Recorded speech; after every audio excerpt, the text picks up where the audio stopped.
we have labels that we apply, you know, homeless people, and I think that's backwards, because in reality, these are people who happen to be homeless. There's a big difference.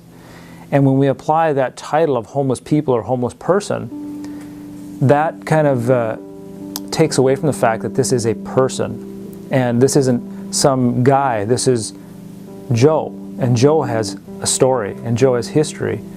And often when we have stereotypes, they're not, these preconceived notions are not positive. You know, if it's something we don't know about, usually what comes is something that is a negative thought.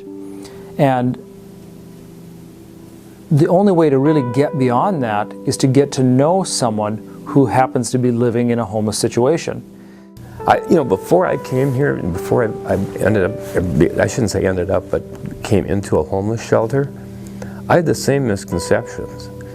You know, in Grand Forks, a lot of times I didn't even like driving around near the shelter because, you know, there's this feeling about, like, you know, these people are out there, and, you know, who are they and what are they, and, you know, are they possibly hostile, kind of thing. And wow, when you get to that point, like I was saying before, the empathy versus, you know, just observation or maybe sympathy, the empathy, when you end up like that yourself, and you go, wow, these people are really just like me.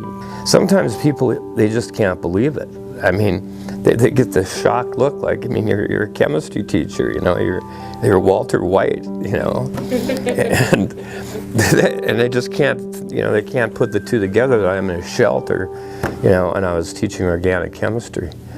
But that's what happens. Sometimes things happen, and like I said, you know, here I am, and I'm certainly not the typical case, am I? I went through a very rough divorce. I went through a real slump then, and I stopped teaching because so many of our friends were mutual friends, you know, professors there and other dentists and physicians, and it was just, people took sides, and it was just too hard on me. So that's my depression really got bad then, and I started really having a difficult time, you know, emotionally. So many people here want to find a job and want to work.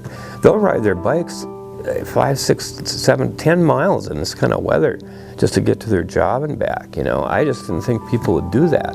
Get involved. Get involved. That is how we get beyond preconceived notions. That is the way.